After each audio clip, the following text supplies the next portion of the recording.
Thomas Reid, 58 years old, had walked the same forest trail almost every evening since retiring.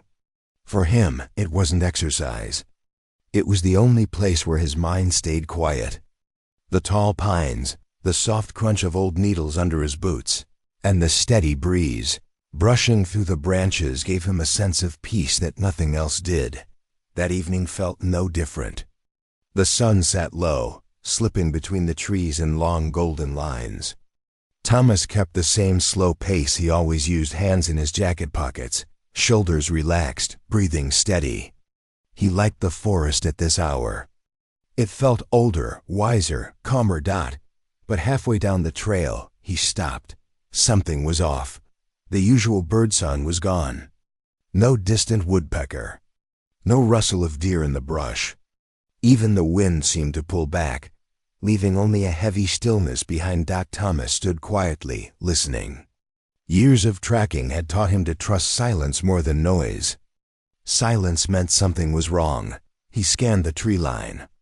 Nothing moved. The forest wasn't in chaos, it was holding its breath.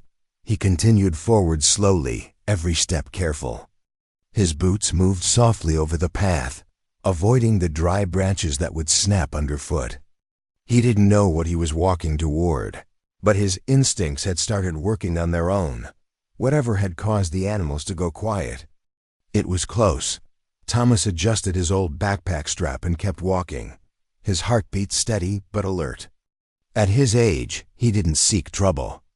But he had never once ignored the forest when it asked him to pay attention, and tonight, it was asking. Thomas continued down the quiet trail, each step heavier than the last. The forest still hadn't regained its voice. Not a single bird, not a whisper of movement. Only that hard-pressed silence that made a man listen harder than he wanted to. Then he heard it. A faint sound, thin, strained, somewhere ahead on the lower slope. It wasn't the cry of any animal he recognized. Too soft to be a deer. Too shaky to be a bear cub. It carried a tired, struggling tone, like whatever was making the sound had been calling for a long time and had nearly run out of strength. Thomas stopped and tilted his head. The cry came again, barely rising above the stillness. He frowned. Most people would have turned around and walked the other way. But Thomas had spent most of his life tracking wounded animals and helping rangers with rescues. A sound like that, distress mixed with exhaustion, was something he could never ignore. He stepped off the trail, moving toward the slope. The ground dipped sharply, loose dirt sliding under his boots. He grabbed onto low branches as he made his way down, careful and steady. His shoulders tightened against the cold air trapped in the ravine below. The cry came a third time, clearer now. There was no anger in it. No growl, just pain. Thomas slowed even more. He scanned the area, noting the broken ferns, the fresh slide marks on the soil. Something large had fallen or slipped down here recently. He continued downward until he reached the edge of a narrow drop-off. The cry rose again, closer, trembling. Thomas knelt, leaning just far enough to see over the edge, and then he froze.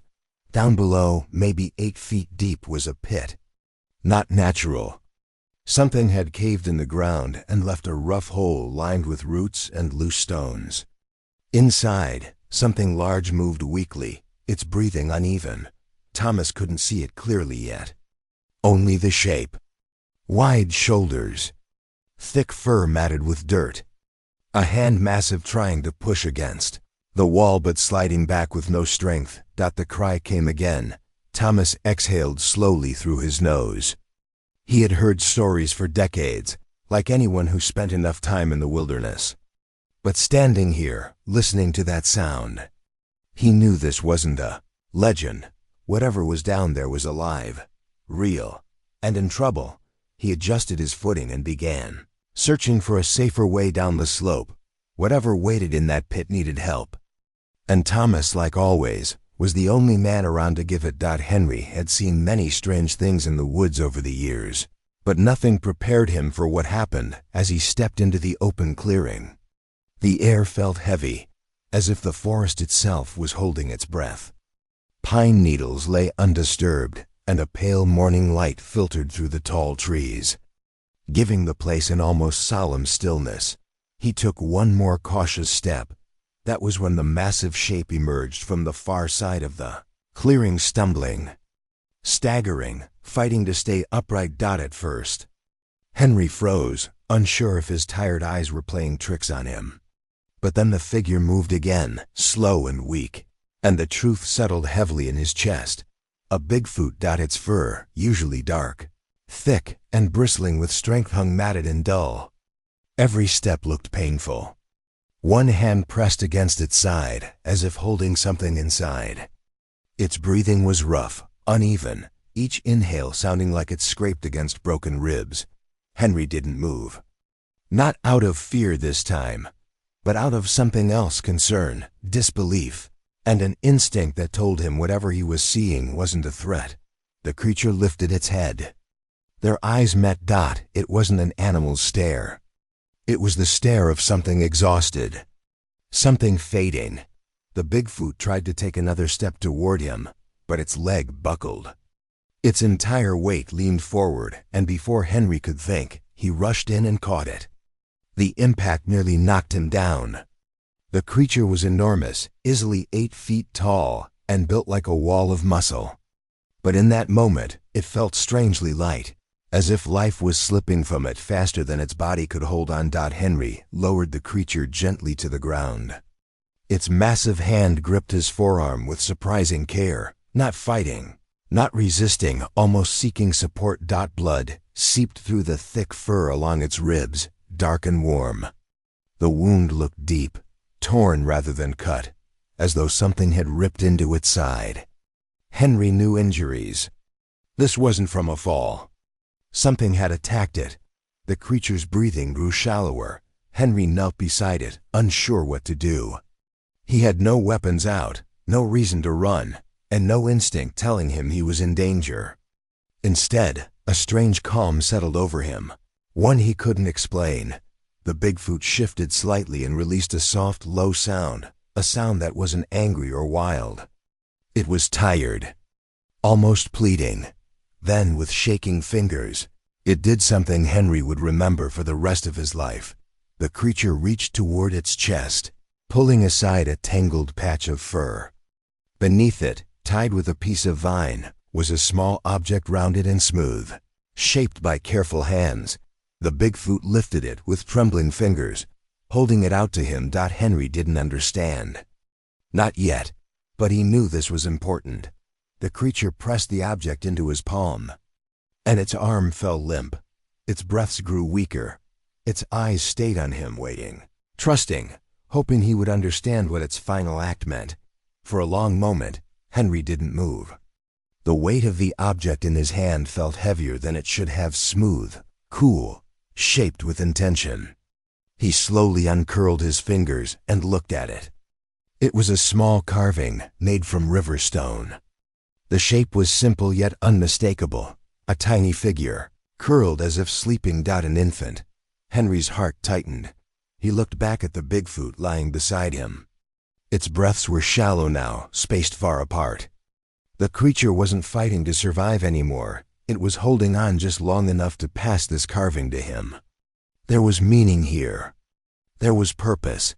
He turned the little stone over in his palm. It had markings etched into its surface, lines, swirls, patterns that looked too careful to be random. A memory stone, maybe.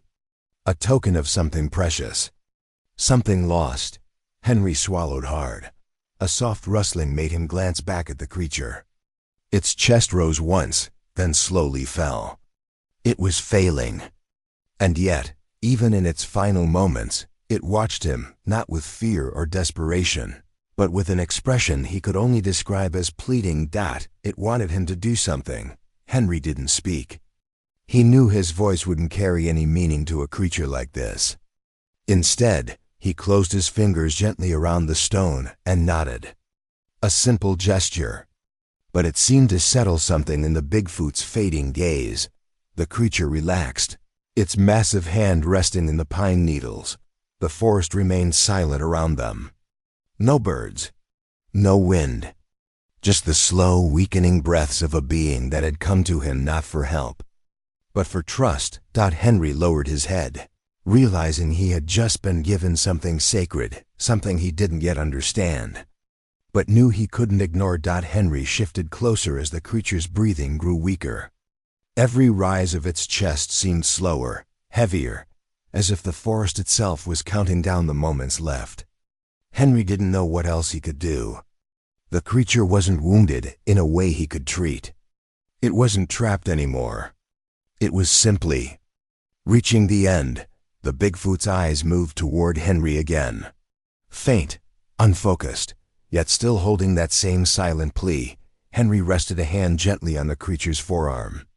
It was warm, rough, and trembling. "I'm here," he whispered, though he knew the words meant nothing. The tone was enough. A long breath left the creature's lungs. Shallow, uneven, its fingers twitched near the pine needles. Not in fear, more like it was trying to find something. Or remember something. That small carved stone pressed into Henry's hand earlier suddenly felt heavier, as if the creature's meaning was settling deeper in his mind. The Bigfoot's chest rose once more, slowly, like a tired mountain trying to lift itself. Then it stopped halfway. A faint exhale drifted out, soft, strained, final. The body eased, settling into the forest floor as if returning to the earth it had always belonged to. The tension in its limbs faded. Its eyes, still half open, lost their focus and dimmed. Henry remained still, listening. The tribe began to retreat into the deeper forest. The mother and leader paused briefly, giving Henry a long, lingering look. He understood that in this moment, a bridge had been formed between human and forest. Fragile but real, Henry stayed still, letting them disappear among the trees. The forest exhaled around him. No birds sang, no wind rustled through the pines, just the echo of a connection that would remain with him forever. He finally exhaled and stood, feeling the weight of the experience settle in his chest. He had not only saved lives tonight, he had earned respect, trust, and a story that would stay with him quietly for the rest of his days. That night, Henry sat alone on the porch of his small cabin, the carved stone resting on the wooden railing beside him. The forest beyond was quiet, almost reverent, as if it too remembered what had happened. He thought back to the pit, to the exhausted Bigfoot, to the infants trembling in his jacket. He thought of the tribe's deep amber eyes, of the careful gestures of respect and trust. No words had passed between them, yet the meaning was unmistakable. He had been entrusted with something sacred. Henry reflected on how rare such moments are in life, how fleeting and fragile trust can be. Here, in the quiet of the woods, he had witnessed something extraordinary, not danger, not myth, but a connection that transcended species, age, and understanding. He looked down at the carved stone again, feeling its weight in his hand. It was more than an object. It was a reminder of responsibility, respect, and the unseen lives surrounding him. For Henry, life would continue as always. The forest would keep its secrets, but he would never forget the night he was called upon, the night he became part of something far greater than himself. Some stories are never told aloud, yet they remain quietly in the heart.